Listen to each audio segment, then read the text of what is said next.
देवियों और सज्जनों, आजादी के 75वें वर्ष में आज हम देश की राजधानी को नए भारत की आवश्यकताओं और आकांक्षाओं के अनुसार विकसित करने की तरफ एक महत्वपूर्ण कदम बढ़ा रहे हैं।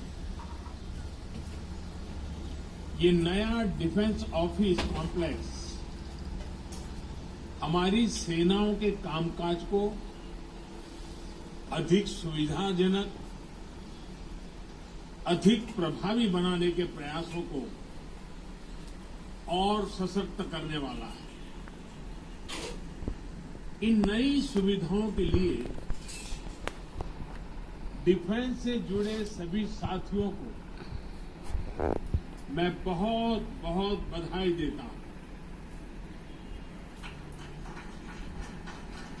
साथियों, आप सभी परिचित हैं कि अभी तक डिफेंस से जुड़ा हमारा कामकाज दूसरे विश्व युद्ध के दौरान बनाए गए हटबैंड से ही चल रहा था। ऐसे हटबैंड्स जिनको उस समय घोड़ों के अस्तबल और बैरकों से संबंधित जरूरतों के अनुसार बनाया गया। आजादी के बाद के दशकों में इनको रक्षा मंत्रालय, थल सेना, नौसेना और वायुसेना के दफ्तरों के रूप में विकसित करने के लिए समय समय पर हल्की फुल्की मरम्मत हो जाती थी। कोई ऊपर के अधिकारी आने वाले तो थोड़ा पेंटिंग हो जाता था और ऐसे ही चलता रहा। इसकी जब बारीकियों के मैंने देखा तो मेरे मन में पहला विचार यह आया कि ऐसी बुरी अवस्था में हमारे इतने प्रमुख सेना के लोग देश की रक्षा के लिए काम करते हैं, इसकी इस हालत के संबंध में हमारे दिल्ली के मीडिया ने कभी क्यों लिखा क्यों नहीं, ये मेरे मन में होता था। वरना ये ऐसी जगह थी कि जरूर कोई कोई आलोचना करता कि भारत सरकार क्या कर रही है, लेकिन पता नहीं किसी ने इस पर ध्यान नहीं दिया। इन हटबैंड्स में आने वाली परेशानियों को भी आप लोग भली भांति जानते हैं। आज जब 21वीं सदी के भारत की सैन्य ताकत को हम हर लिहाज से आधुनिक बनाने में जुटे हैं, एक से एक आधुनिक हथियारों से लैस करने में जुटे हैं, बॉर्डर इंफ्रास्ट्रक्चर को आधुनिक बनाया जा रहा है, चीफ ऑफ डिफेंस स्टाफ के माध्यम से सेनाओं का कोऑर्डिनेशन बेहतर हो रहा है, सेना की जरूरत की प्रोक्योरमेंट जो सालों साल चलती थी वो तेज हुई है, तब देश की रक्षा सुरक्षा से जुड़ा कामकाज दशकों पुराने हटबैंड से हो, ये कैसे संभव होता है। और इसलिए इन स्थितियों को बदलना भी बहुत जरूरी था।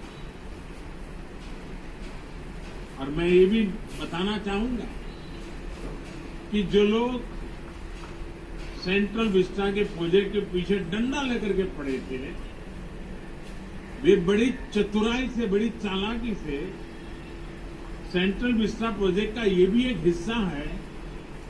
7,000 से अधिक सेना के अफसर जहां काम करते हैं, वो व्यवस्था विकसित हो रही है, इस पर बिल्कुल चुप रहते थे, क्योंकि उनको मालूम था कि जो भ्रम फैलाने का इरादा, झूठ फैलाने का इरादा है, जैसे ही इस बात की सामने आएगा तो फिर उनकी सारी गपबाजी चल नहीं पाएगी।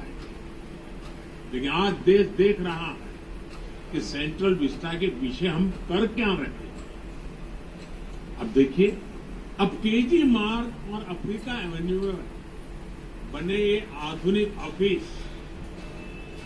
राष्ट्र की सुरक्षा से जुड़े हर काम को प्रभावी रूप से चलाने में बहुत मदद करेंगे। राजधानी में आधुनिक डिफेंस एन्क्लेव के निर्माण की तरफ ये बड़ा और महत्वपूर्ण स्टेप है। दोनों परिसरों में हमारे जवानों और कर्मचारियों के लिए हर जरूरी सुविधा दी गई और मैं आज देशवासियों के सामने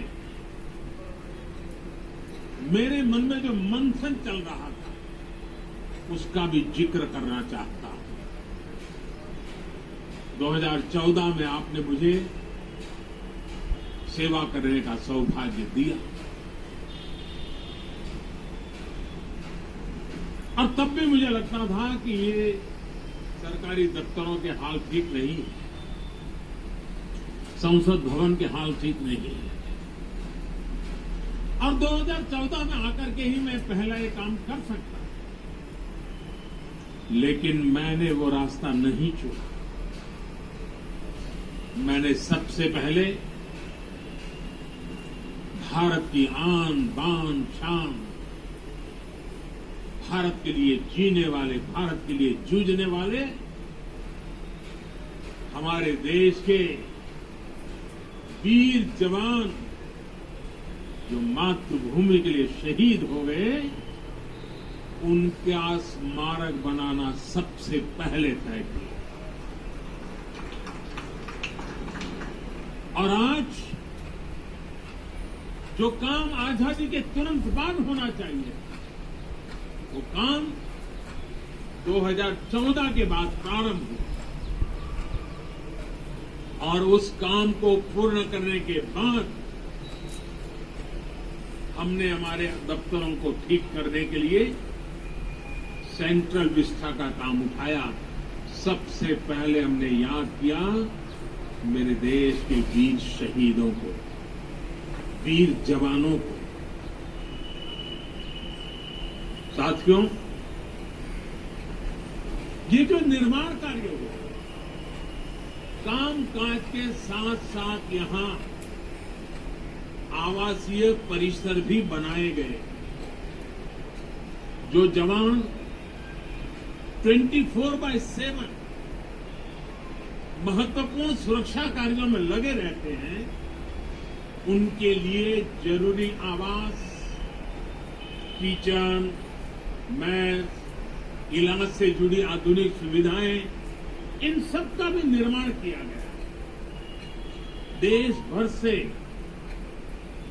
जो हजारों रिटायर्ड सैनिक अपने पुराने सरकारी कामकाज के लिए यहां आते हैं, उनको भी अब उनके उम्र के एक स्थिति पर वो पहुंचे हैं, उनका भी विशेष ख्याल रखना, उनको ज्यादा परेशानी ना हो, इसके लिए भी उचित कनेक्टिविटी का यहां ध्यान रखा गया है।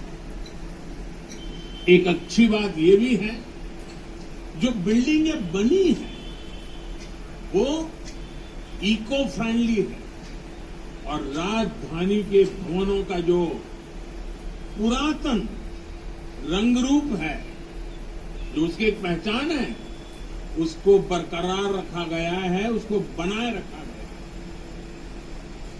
भारत के कलाकारों की आकर्षक कलाकृतियों को,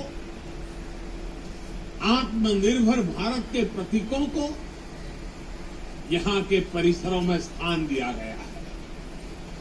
यानी दिल्ली की जीवंतता और यहां के पर्यावरण को सुरक्षित रखते हुए हमारी सांस्कृतिक विविधता का आधुनिक स्वरूप यहां हर कोई अनुभव करेगा। साथियों, दिल्ली को भारत की राजधानी बने 100 वर्ष से अधिक का समय हो गया। 100 वर्ष से अधिक के इस कालखंड में यहाँ की आबादी और अन्य परिस्थितियों में बहुत बड़ा अंतर आ चुका है। जब हम राजधानी की बात करते हैं तो वो सिर्फ एक शहर नहीं होता। किसी भी देश की राजधानी उस देश की सोच, उस देश के संकल्प, उस देश का सामर्थ्य और उस देश की संस्कृति के प्रतीक होती है। भारत तो लोकतंत्र की जननी है, इसलिए भारत की राजधानी ऐसी होनी चाहिए जिसके केंद्र में लोग हो, जनता जनार्दन हो। आज जब हम ईज ऑफ लिविंग और ईज ऑफ डूइंग बिजनेस इस पर फोकस कर रहे हैं, आधुनिक इंफ्रास्ट्रक्चर की भी उतनी ही बड़ी भूमिका है। सेंट्रल विस्टा से जुड़ा जो काम आज हो रहा है, उसके मूल में यही भावना है। इसका विस्तार हमें आज शुरू हुई सेंट्रल विस्टा से जुड़ी वेबसाइट्स में भी दिखता है। साथियों, राजधानी की आकांक्षाओं के अनुरूप दिल्ली में नए निर्माण पर बीते वर्षों में बहुत जोर दिया गया। देश भर से चुनकर आए जनप्रतिनिधियों के लिए नए आवास हो, आम्बेडकर जी की स्मृतियों को संजोने के प्रयास हो, अनेक नए भवन हो जिन पर लगातार काम किया गया है।